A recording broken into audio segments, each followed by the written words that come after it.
If you've ever heard of the term 70-30 in terms of 70% diet and 30% training, that is 100% right. Now, if you want to get shredded, if you're going away this summer, or if you want to get massive, you want to be listening to the 5 principles that I'm going to say in this video, and you can apply them into your diet to make sure you're getting where you're meant to be as quick and as optimal as possible.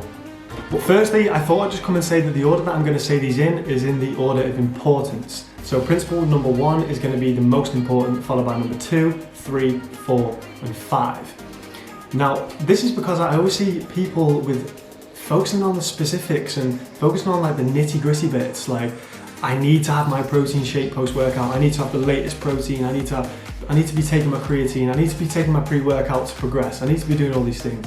But that's not the case. If you don't nail fundamental and principle number 1, number 2, 3, 4, and 5 are going to be completely irrelevant.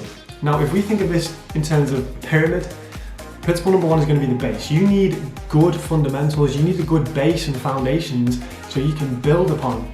Now, the stronger the base and the foundations of your diet, the more optimal your training is going to be, and the quicker you're going to get to your goals. Now, I think it's important that you remember that these are of importance, and you can use this as a bit of a checklist. This video is a bit of a checklist. So you can go to principle number 1, have I done that? Yes, I have, check.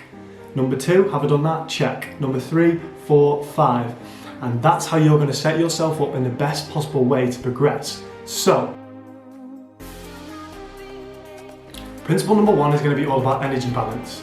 Now, this is the difference between the energy input, so the calories you put into your body, and the energy output, so the calories you expend per day. And this is most commonly known as calories in versus calories out.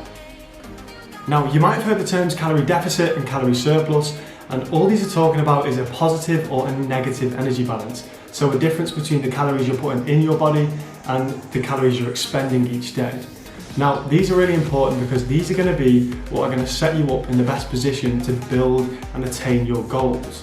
Now, for example, if you're going to want to be putting on muscle and putting on size, you want to be in a calorie surplus.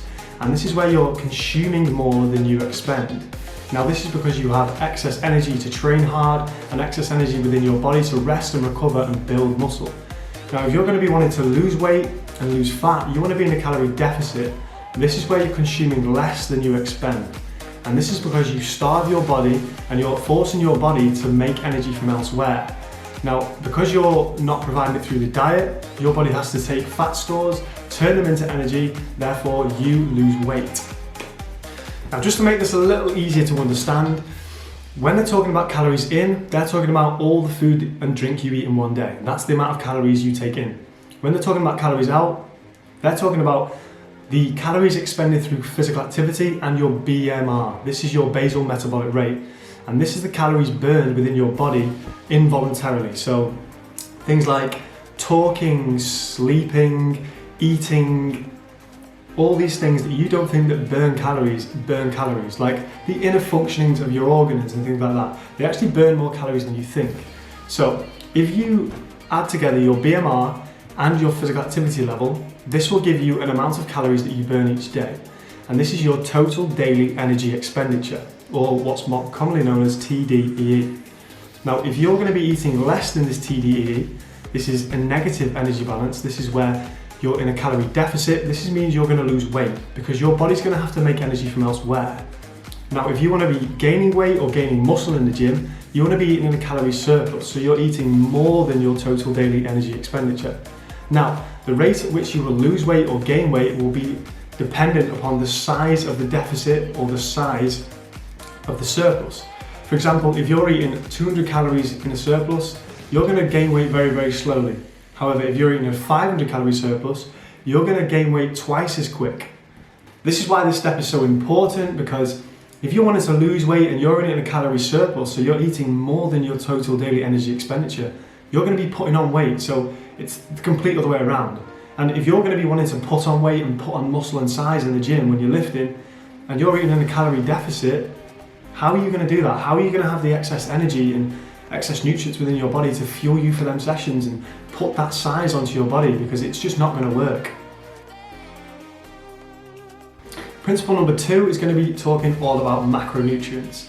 Now, macronutrients are split up into 3 sections. This is going to be carbohydrates, fats and proteins. Now there's going to be an optimal amount of each of these three that are going to constitute towards your diet that's going to set you up in the best possible position to progress or either put muscle on or retain muscle when you're trying to lose fat. So the first macronutrient I'm going to be talking about, and I'm pretty sure everyone's heard a lot about it, and it's going to be protein. Now protein is very, very important when going to the gym for either retaining muscle when you're losing weight or trying to put on muscle when you're gaining weight. And this is because protein is actually made up of amino acids, which are the building blocks of muscle and protein within your body. Now, without protein, you're not going to be able to build muscle and you're not going to be able to retain muscle when you're losing weight. So it's very important you get enough in your diet. In terms of how much you should be having, it should be between 0.8 and 1 gram of protein per pound of your body weight. So for example, if you weighed 100 pounds, you'd eat between 80 and 100 grams of protein within your diet. The second macronutrient I'm going to be talking about are carbohydrates. Now, carbohydrates are usually labelled as the enemy, and that's not the case. They should actually be your best friend. Now, this is because carbohydrates are your main source of energy within the body. So when you go to the gym and you're trying to do those extra reps and you're trying to do that extra set, carbohydrates are going to be what allowing you to do that. Now, in terms of the type of carbohydrates, you should be avoiding refined sugars and opting for things that are going to give you sustainable energy, like rice, whole grain sauces, whole grain bread, whole grain pasta, the things that are going to have long chains and give you sustainable energy over time. How many carbohydrates should make up your diet is completely dependent on you, because everyone's personalised nowadays, everyone's got different diets. There's vegans, there's keto diets where their carbs are so low, but personally I think they should make up 50% of your diet. The third macronutrient I'm going to be speaking about is fat. Now, personally, I think fat should take up between 20 and 30% of your overall calories consumed within a day. So for example, if you're eating 2,000 calories per day, 400 to 600 of those calories should be coming from just fat alone. Now, the reason why fat is labelled as so bad is because it's actually quite high in calorie per gram. Fat has 9 calories per 1 gram compared to carbohydrates and proteins 4 calories per gram. So in terms of how much volume of food you get per gram of fat, it's quite low compared to carbohydrates and fats. And this is why when you're losing weight, you have to really keep an eye on your fat intake, because it can creep up on you and you can consume a lot more calories than you think. The third principle is going to be micronutrients. Micronutrients are essential within the body for keeping things running perfect, keeping homeostasis, keeping an equilibrium, and making your body run smoothly as possible.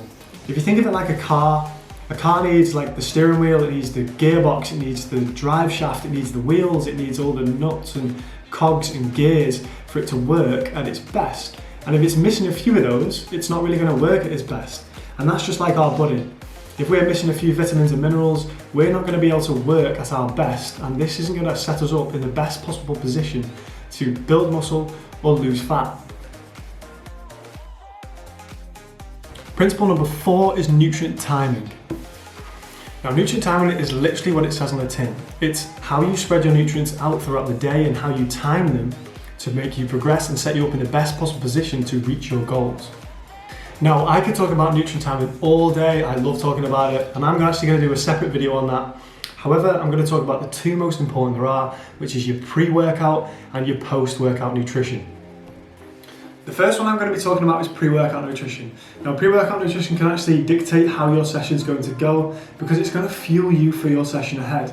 Now, I know this is complete personal preference because people like training fasted. Personally, I like training after I've had 2 meals because I feel like I've got lots of energy and I'm feeling strong and I can lift heavy weights. But it's completely down to whatever the individual feels. As a ballpark range, I'd suggest eating a large meal that's got protein, carbs and fats in 1.5 to 2 hours before you train. Now, this meal should be 50% carbs, 20 to 30% fat and the rest protein. And this is because you want to have a large amount of carbohydrates that are going to fuel you for your session ahead. You don't really want to have too many fats because they're hard to digest. And having a bit of protein in there to stimulate muscle protein synthesis is great also. Second thing I'm going to be talking about is post-workout nutrition.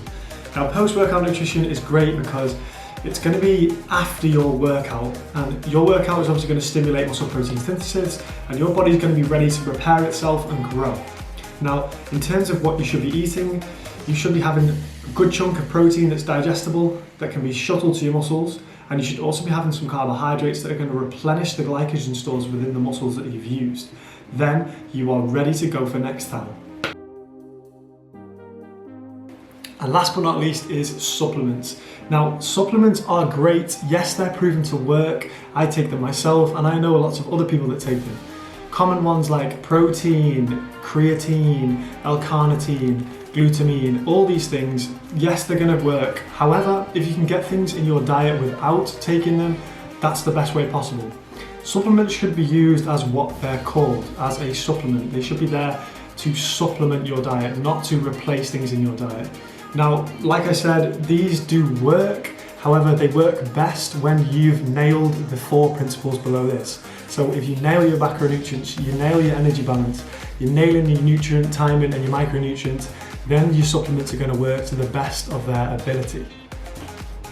But I must say, supplements aren't essential at all. You could get by with no supplements whatsoever, and you could still make the same gains as someone who uses loads of supplements. So don't stress about it too much. So there you have it. Today was just a bit of a basic overview on the principles on nutrition for training. Now, I would have gone into a little bit more in depth on each of them, but I didn't want the video to be too long because it is just me sat behind a desk talking to the camera, and I didn't want anyone to get any more bored than they already are. So I hope it has helped somebody out there, and if it has helped or you have any questions, just leave them down below and I'll be sure to get back to them. So, peace.